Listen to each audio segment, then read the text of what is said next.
staat dat in de zee. Maar als het water weg is, dan kan je er naartoe wandelen.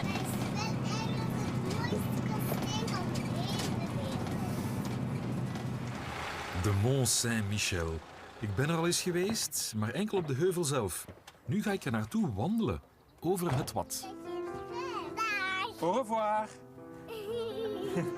Donc il y avait un marais qui est venu ce matin ici. Matin, voilà. À 9h, la marée était haute, donc ce matin ici, là, à 9h, il y avait 80 cm d'eau. Oui. Et ça va vite. Ça va, oui, s'en là va. actuellement ça bouge beaucoup, ça se retire fortement. Le Mont Saint-Michel, il semble proche, mais c'est combien de kilomètres qu'on doit Ouais. marcher maintenant? Tout paraît près ici. Et en fait, le Mont-Saint-Michel, il est à peu près à 6 km de nous. d'ici. 6? Oui, 6. C'est Paraît quand même tout beaucoup. près, mais il faut environ 1h30 de marche pour y aller. Quand on va prendre un peu le temps de découvrir la faune, la flore, différentes choses. Moi, je considère qu'il faut 2h30 à 3h pour Oui. vraiment découvrir la baie. Oui, oui. Bien entendu, on marche lentement à cause de la tangue. La non? tangue, ouais, on marche sur un sol de mélange de sable et de vase, qu'on appelle de la tangue. Et selon les endroits, c'est plus ou moins facile. Il y a des endroits où on va s'enfoncer, des endroits où ça sera plus dur, des endroits où il va y avoir de l'eau à traverser, notamment les rivières, enfin, les fleuves, parce qu'ils se jettent à la mer. Donc aussi, il y a des fleuves à traverser. Oui, ici. Voilà. Et là, par C'est exemple, ça. vous voyez, là, tu vois, tu es sur un sable mouvant. Si tu restes sur place, tu vas t'enliser. Totalement. Non, Ah, pas non. totalement. Et là, tu es sur un sable mouvant. Non, non. Alors, si tu continues à rester sur place, Interessantus. voilà, tu continues à t'enliser.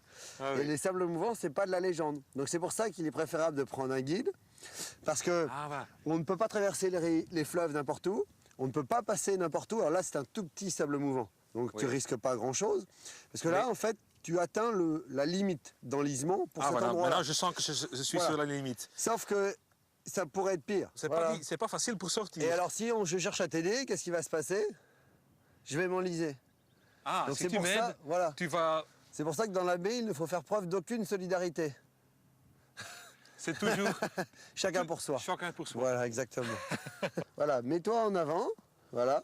Donc, en fait, dans la baie, on dit qu'il faut se déplacer de manière légère. C'est un espace très riche, il y a beaucoup d'oiseaux ici, il y a des poissons, voilà, il y a des phoques également. Mais il y a un côté très intéressant aussi à découvrir la baie, parce que s'il y a une abbaye sur ce rocher, voilà, au milieu d'une baie, c'est justement parce que l'endroit était favorable pour y créer un lieu sacré, un lieu religieux. Et en fait, le Mont Saint-Michel, c'est d'abord un lieu dédié à l'archange Michel. C'est d'abord un lieu où on venait Oui, prier oui, oui. celui-ci. Et en fait, les pèlerins au Moyen-Âge, ils partaient principalement de cette partie-là de la baie. Et c'est justement parce qu'ils devaient effectuer ce passage au travers de la baie qu'ils sont venus très nombreux au Mont Saint-Michel. Pourquoi? oui. Parce que c'était dangereux, que venir au Mont Saint-Michel, ça se méritait.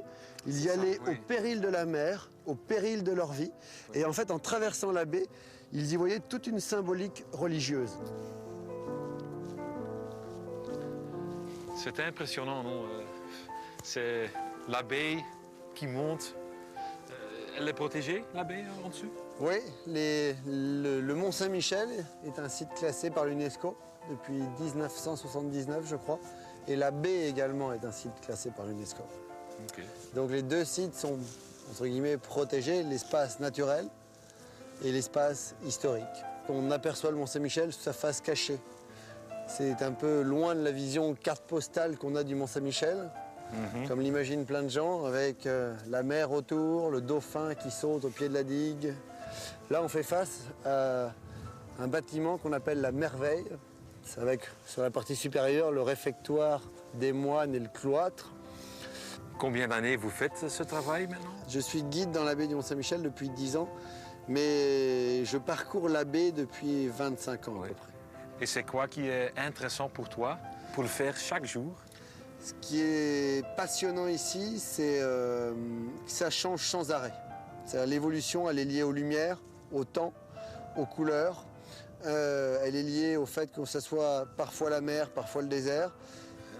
Donc maintenant, je vais te laisser voilà, découvrir le Mont Saint-Michel avec Amélie, qui est guide voilà, conférencière et qui est l'une des rares personnes à vivre avec son mari dans le Mont Saint-Michel. Voor Lily Roos is de Mont Saint-Michel een kasteel op een berg. En in dat kasteel slaapt Doornroosje. Lily Roos wil boven eens door het sleutelgat gaan kijken. Hebben we gedaan. En ze is, zonder dat ik haar ook maar 1 trapje moest dragen, helemaal naar boven gestapt. Dus belonen we onszelf met wat geshop. Kijk, hier zijn we nu, hè? On me raconte que 3 millions de touristes viennent ici chaque année. Mais à ce côté-ci, du Mont Saint-Michel, c'est vraiment calme. Hein? Ah oui, il y a beaucoup moins de monde qui viennent de ce côté-là. En fait, c'est le côté que personne ne voit jamais. C'est le nord de l'île. Et il n'y a pas d'habitation ici parce que c'est le nord. Comme on le voit, il y a beaucoup de vent. On a le vent dans le dos ici. C'est facile. Ça va plus vite. Et c'est quand que commence l'histoire de ce Mont Saint-Michel?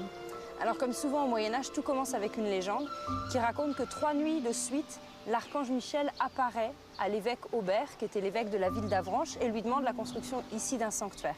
Mais l'évêque doute, l'archange s'énerve parce qu'il aime qu'on lui obéisse tout de suite, et alors, pour lui prouver qu'il est vraiment venu, il lui fait un trou dans la tête. Et il vivait encore après ce trou. Et il vit très bien puisqu'il arrive à construire un premier sanctuaire. Oui. Mais c'était pas comme ça. Bien évidemment, c'était une petite église ou il a construit quoi? C'était tout petit, ça ressemblait à une grotte. Où on pouvait mettre peut-être une centaine de personnes, pas plus que ça. C'est puis comme une poupée russe, on reconstruit un sanctuaire un peu plus grand, puis un encore plus grand et un toujours plus grand. Ce qui fait que le premier sanctuaire, on ne sait même plus où il se trouve, il a été complètement recouvert. Et dès le début, il y avait des pèlerins qui venaient. Alors au début, il ne devait pas y en avoir beaucoup, mais progressivement, c'est devenu l'un des sanctuaires les plus importants d'Europe. Et c'était un sanctuaire qu'on considérait presque aussi important que Rome ou Jérusalem. En fait, c'était populaire parce que c'est l'archange Michel. L'archange Michel invite lui-même les gens à venir le prier ici, d'après la légende. Et puis surtout, l'archange Michel, au Moyen-Âge, c'est un des saints les plus importants. C'est à la fois celui qui nous protège contre les forces du mal, c'est pour ça qu'on le représente en train de tuer ou de soumettre un dragon. Et puis d'un autre côté, c'est lui qui nous juge avec sa balance au moment de notre mort. Donc venir ici, c'est essayer d'avoir une bonne assurance vie. Qu'au moment de leur mort, l'archange Michel se souviendra d'eux et pourra les aider à passer du bon côté.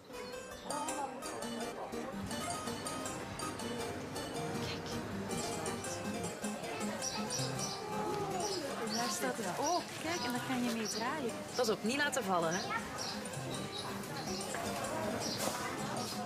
Donc là, on est sur la Grande Rue. Il y a beaucoup de gens qui voient finalement que ça quand ils se baladent, alors qu'il y a des petits passages. Tiens, regarde. Ici, on va prendre à gauche. Oh ben oui. C'est de la spéléologie. Presque. C'est chouette de marcher dans les petites ruelles ici. Oui, ça change un peu. Salut. Parce qu'en fait, dans le village, souvent, au Mont, souvent, les gens oublient qu'il y a un village. Et donc, ils ont l'impression que c'est un monument un peu comme Disneyland. Or, il y a un village où il y a encore des habitants. Alors, pas très nombreux, on n'est plus que 22 à vivre ici. Seulement 22? Seulement 22. Et vous êtes arrivé ici comment? Eh bien, tout simplement, je me suis mariée avec un Montois, l'un des habitants du Mont. Et donc, quand je me suis mariée, j'ai commencé à vivre ici.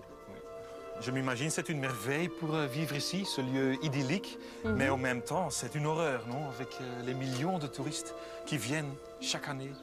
Oui, c'est compliqué, mais c'est pas une horreur. C'est un compromis à faire. Pour vivre ici, il faut accepter aussi les touristes, mais en même temps, c'est la beauté du site nous le rend bien. Ja, Bonilota, oma Lopa, mama, papa en Lily. Baba! Hé, kijk wie daar is. Papa, kijk mijn nieuwe dagboek. Amai, heb je een nieuw dagboek gekregen? Kijk eens schrijven. Ja, amai, goed. En hoe was het? Ja, lange dag zeg, goed. Eerst gestapt, hè. 3 uur tot hier. En dan een rondleiding gekregen aan de Mont zo. Eigenlijk niet tot boven in de abdij, maar wel aan het kapelletje. Beneden aan het water. En aan het kerkhof en zo wat kleine straatjes gedaan. Ah, je bent niet boven geweest. Nee, de abdij Wij zijn zelf boven geweest, hè? Ja? Oh my, heb jij dat getekend? Ja, en mama heeft dit getekend en Ik heb het silhouet gemaakt en zij heeft het Zeg, gekleuren. prachtig. Ken je het? Ja, de Mont Saint-Michel met de Belgische vlag erop. Maar papa, waar is dat kasteel dat je Ah ja, het Boven, kasteel hè. daarboven. En Hè. papa is daar niet geweest, maar nee. wij wel, hè? Nee, maar ik ben wel moe van de hele dag te stappen. Is het goed als ik een ijsje neem? Ja. Als ik mag proeven. Merci, madame. Magique.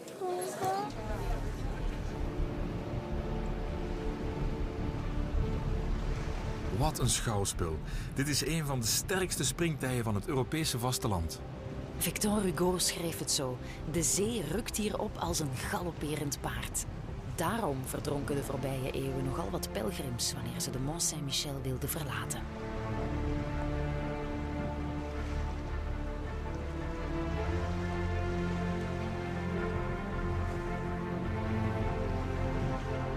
Wij leven gelukkig nog om na te vertellen